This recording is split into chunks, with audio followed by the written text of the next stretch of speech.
Here's Frank Turek to misunderstand how reason works. Why couldn't we trust their minds if they're just made of matter?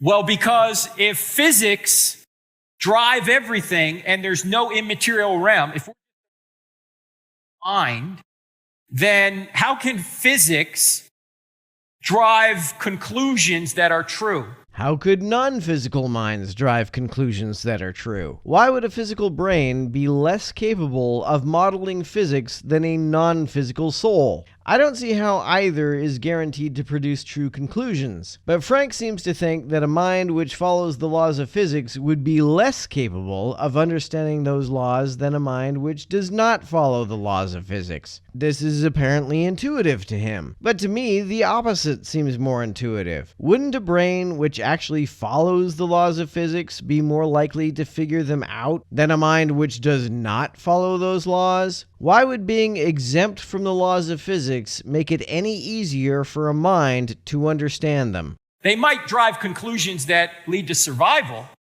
but not true. Why can't they lead to conclusions that are both true and conducive to survival? And even if they do only lead to survival, wouldn't it be better to believe those conclusions than to believe true conclusions which don't help us survive? Scientists don't even really aim at truth. They try to formulate models which reliably produce useful predictions. In fact, there are many models which we know to be untrue, but we use them anyway because they consistently seem to produce useful predictions. For example, the standard scientific model of how the solar system works doesn't take into account the gravitational influence of Alpha Centauri. We know it isn't completely accurate as a result. The reason we use it anyway is because the gravitational influence of Alpha Centauri is so minuscule that there is no practical need to incorporate it. There is no point in plotting the movements of the planets in the solar system to that level of precision. Nothing of value would be gained by doing so.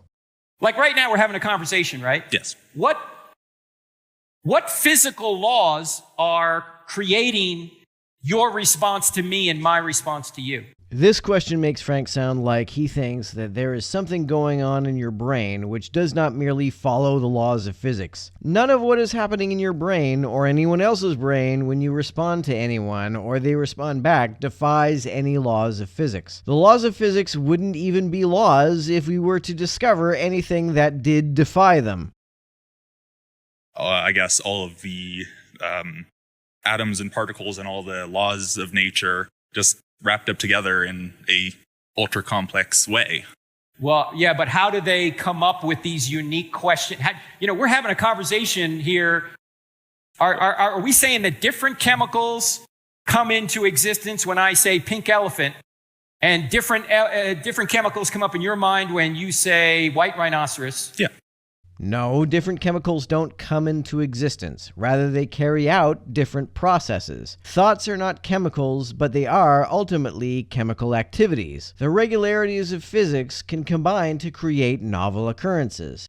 Yeah, and that would be more of a miracle than saying we just have minds. Would it?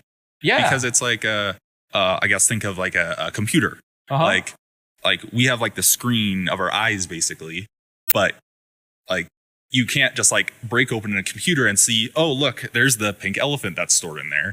That's right. You can go onto the computer, type pink elephant, and there's the pink elephant. Right, but this computer's designed. And that's why we can trust it. Trust it to do what? Computers don't always answer our questions accurately. If a computer was not designed, would you trust it?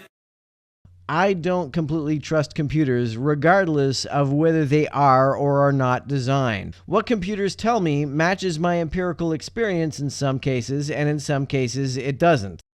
I mean, I guess I'm having a hard time thinking of what that would even look like. That's right. That's my point. That's Lewis's point. Yeah.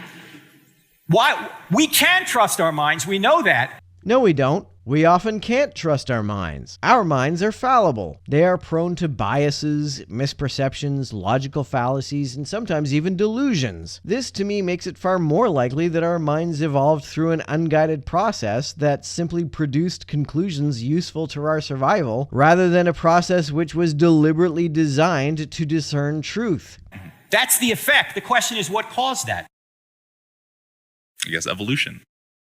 But even if evolution were true, what laws that are driving evolution, where do they come from? Why would they need to come from anywhere? Physical laws are simply descriptions of regularities. Why can't regularities exist on their own? I think the belief that regularities cannot exist on their own is inferred from the baseless assumption that the default state of reality is chaos, and that order can only exist if it is consciously imposed. There is no reason at all to believe this to be the case. I guess I don't know. Yeah, see, that's what Lewis is saying here. That when you get back to it, if the thoughts that you have are merely the byproducts of some atoms within my skull, then you should have no reason to trust those thoughts. But you can trust your thoughts. The degree to which I trust my mind is limited because I am not infallible. So you ought not reason back to an undesigned mind. You ought to reason back to a designed mind. But Frank, you reason back to an undesigned mind. You ultimately reason back to God's mind, which you believe to be undesigned. In fact, here's what John Lennox asked some scientist friends of his who are atheists. He says, how do you do science? And they say, oh, I got this machine. And he goes, no, I'm not talking about a machine in your office or your lab. How do you do science up here? And they say, you mean with mind? They start to say mind, and they catch themselves and say brain. And they say brain, and he says, yeah, with your brain. What's the history of your brain? How did your brain get here? And they say, oh, my brain is the product of random forces that didn't have its end in mind. I guarantee that no scientist said that their brain is the product of random forces. The mind is a product of the non-random filtering of random mutations. That's not the same thing as random forces. And then Lennox says, and you trust it?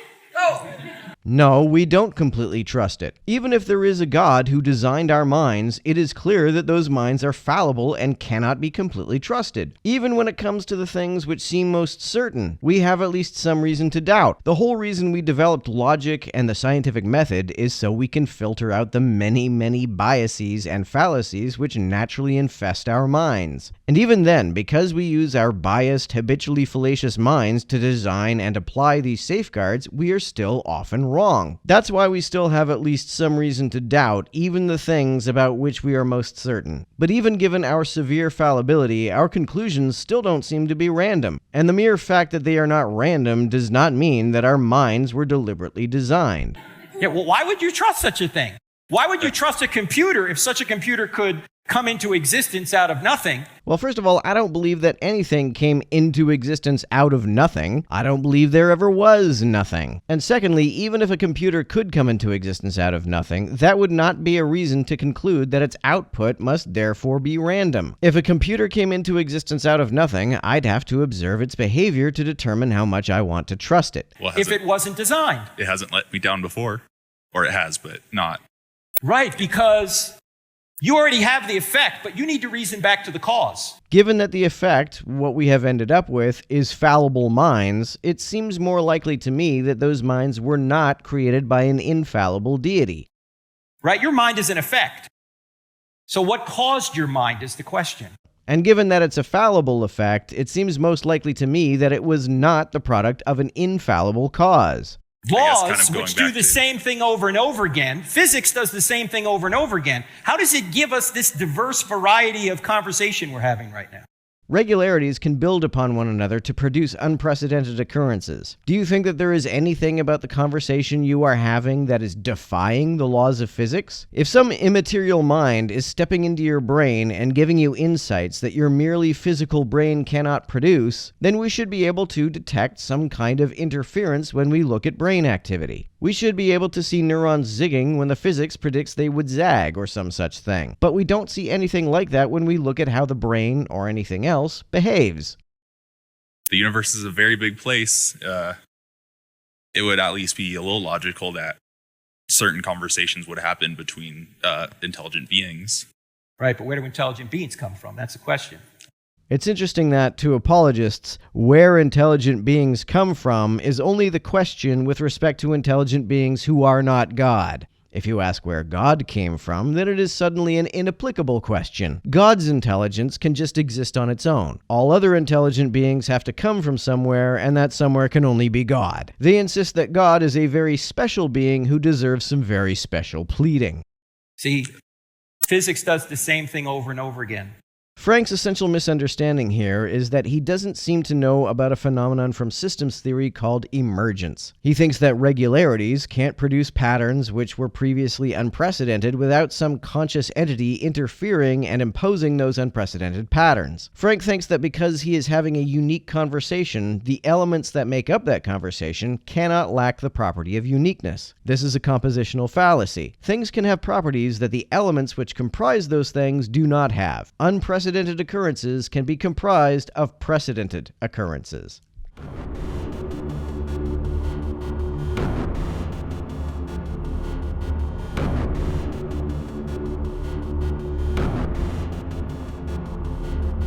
To everyone who helps me out on Patreon, you're a big help. Thanks so much.